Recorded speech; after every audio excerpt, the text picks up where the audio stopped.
The life that you are is important. Body and mind are vehicles that must serve us. Once there is a distance between your psychological process and your physiological process, this is the end of suffering. I will just remove negative thoughts and I will have positive thoughts. All the best, it's not going to work. Now the very question is coming from certain helplessness, what shall I do?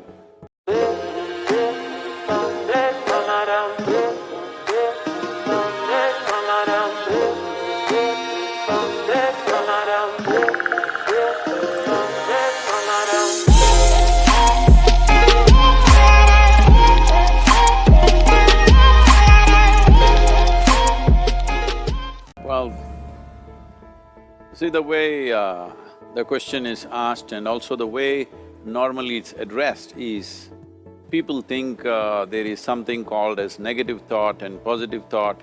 They want to remove the negative thoughts and have only positive thoughts. For such people, I would ask them to just experiment for 10-15 seconds. Let them forcefully remove one thought from their mind. For example, next 10 seconds, just don't think of a monkey. Try not to think of a monkey for next 10 seconds.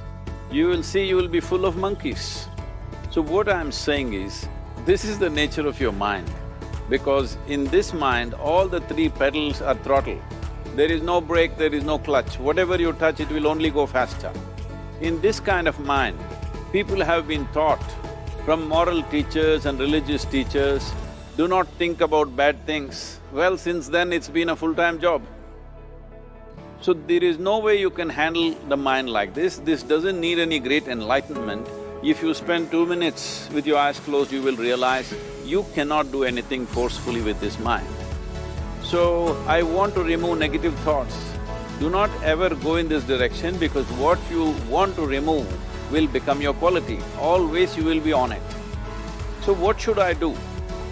The thing is this, without understanding the fundamental mechanism of this mind, because our mind, human mind, is the most sophisticated computer on the planet. Even all the supercomputers have come out of this.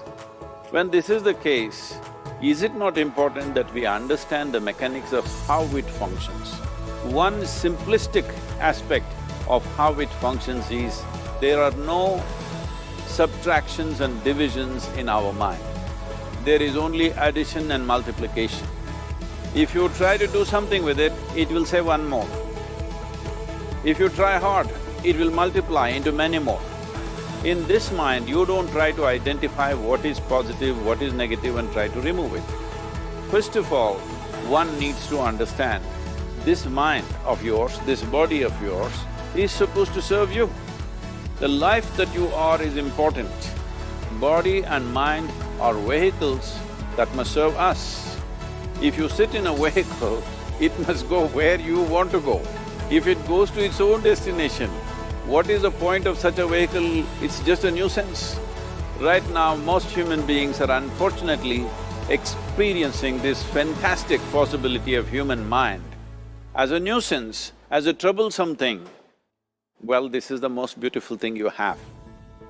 It's just that you need to pay little attention as to how it functions. One simple thing is this. First and foremost process is, that's why we put out this process called Isha Kriya. This is to distance yourself from your physiological and psychological process. There is something called as you which exists. This is not a composite of all your thoughts and emotions and physiological processes.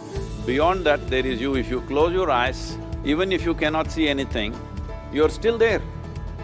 It is through the window of your eyes that you're looking out, but if you close your eyes, it doesn't mean that you don't exist, you still exist. So beyond your thought, you still exist, beyond your emotion, you still exist.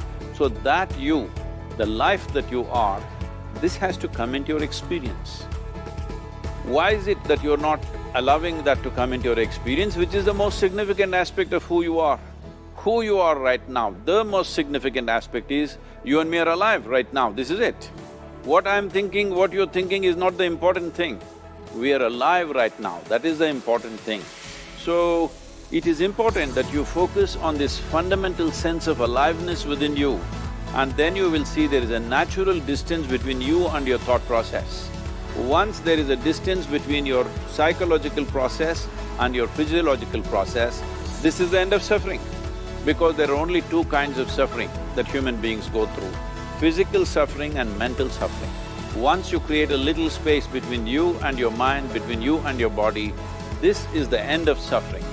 This is something every human being has to experience and know, otherwise thinking I will just remove negative thoughts and I will have positive thoughts, all the best, it's not going to work 100%, it's not going to work because nobody can remove it, they can avoid it for some time.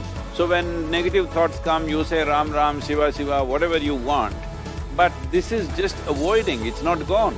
The moment you stop that, it will pop back with great force, otherwise it'll come back in your dreams.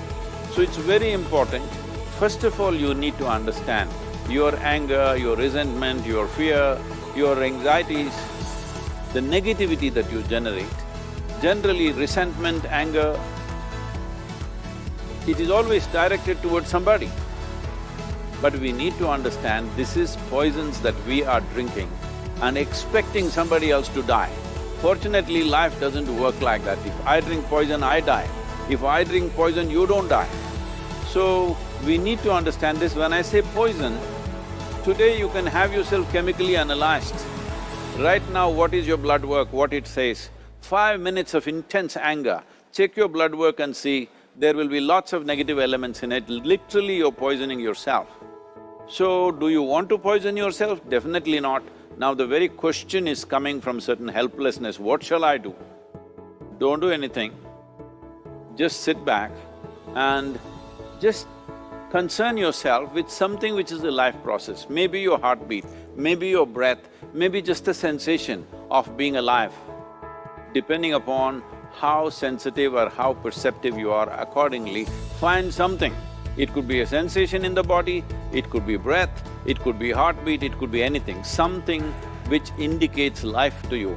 Just pay attention to that for some time. Slowly you will see there is a distinction between what is you and what you have gathered, which includes both your physiological and psychological possibility or mess, whatever you made out of it.